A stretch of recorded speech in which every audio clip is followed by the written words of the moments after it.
Greetings, globeheads and flurfers. Why is YouTube promoting the flat earth? Why are they promoting conspiracy theories? I know some of you are thinking, what? Aren't they doing the opposite? Aren't they demoting?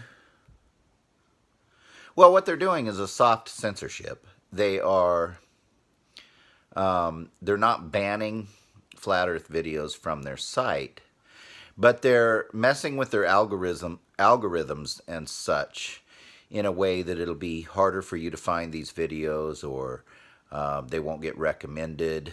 Now, if you're a subscriber to some of these YouTube channels, these flat earth channels, you'll still get the alerts if you've signed up for them. But if you go searching for flat earth, it'll be harder to find these videos, and they're intentionally making that way. So why do I say they're promoting the flat earth? Well, I don't think that if you asked YouTube that they would realize or think that they are promoting the flat earth, but I think they are, because they don't understand who these people are. I'll get to that in a little bit. But first of all, I want to make something clear here. You're going to have some people that will go so far as to say that YouTube is somehow violating folks' First Amendment rights. So I want to talk about that first. People who say stuff like this do not understand much about the Constitution. You see, the First Amendment actually begins with the words, "Congress shall make no law." The only ones who can possibly violate your First Amendment rights is the government. The First Amendment places limits on the government and not anyone else. YouTube actually is owned by Google, which is a private company, and they can do whatever they want. They have literally no obligation to provide any of us with a platform to say anything. And if they're going to provide a platform, they probably have a right to pick and choose who's on that platform. Now, there is an argument that could be made that the First Amendment was intended to protect people's rights to express their opinions in the public square, and that in many ways the internet has sort of replaced the public square. This is where we have our discussions now, instead of meeting on the corner of First and Main and talking about things in literally the public square. There's a couple of problems with this argument, though. It's been made. There's some legal cases where people have made the argument that shopping malls have replaced the public square, because instead of walking down Main Street and doing our shopping there, we shop inside malls. And a mall can absolutely disallow you standing in the middle of their mall and preaching, or promoting something political, or having a protest or whatever. They can ask you to leave the mall, and if you don't, they can have you arrested for trespassing. And this is because a mall is not a public place. It's owned by a private company. And so they have a right to do this. And the argument has been made in courts that this violates people's rights because it's de facto replaced the public square. And generally, these arguments haven't gone very far and haven't been very successful. And again, this is action being taken by a private entity and not a government. And the First Amendment specifically covers a government. So the argument probably won't go very far when it comes to Google and their YouTube platform.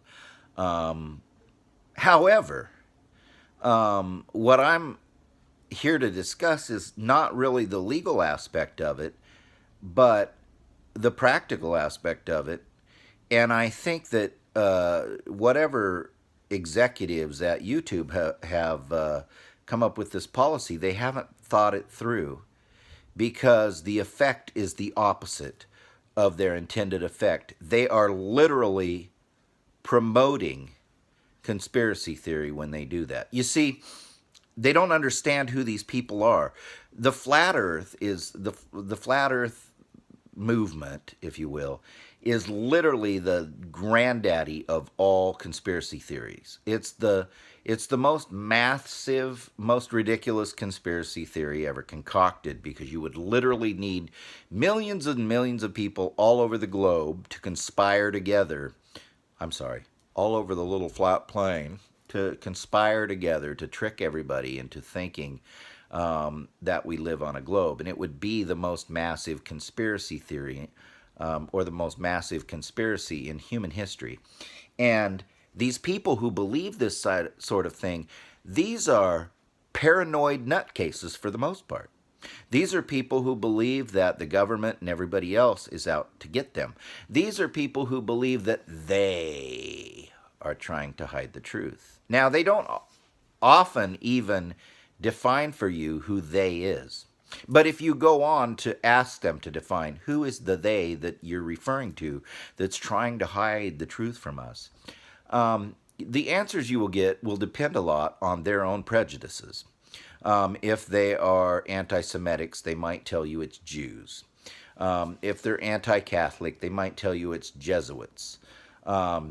If they believe in secret organizations that there's no evidence they even still exist, they might say the Illuminati, or some other crazy thing.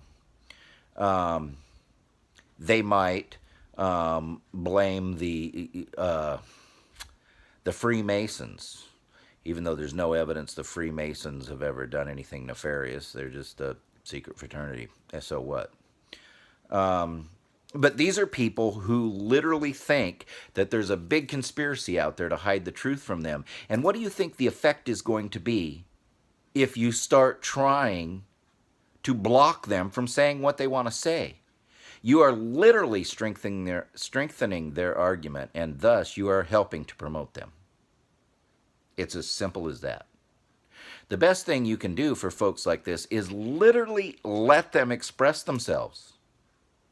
When you have videos out there of Dave Murphy, allegedly Dave, saying the earth is flat, promote his other videos where he drinks his own urine on camera.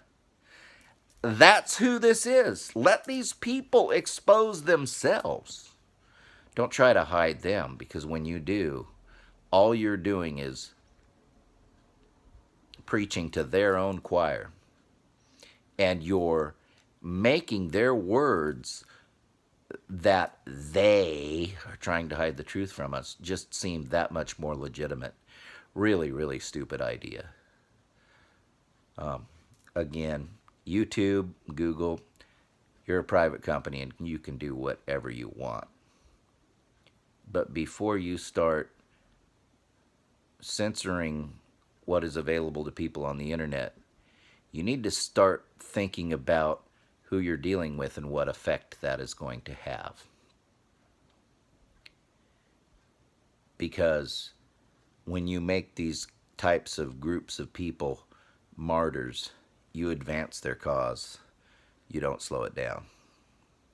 By the way, today I hit 100 subscribers. I think the number is now 102. This is my first really big milestone. It feels big. I know it's not big to many of you, but 100 subscribers is bigger than I ever thought I'd be for the little voice I have here.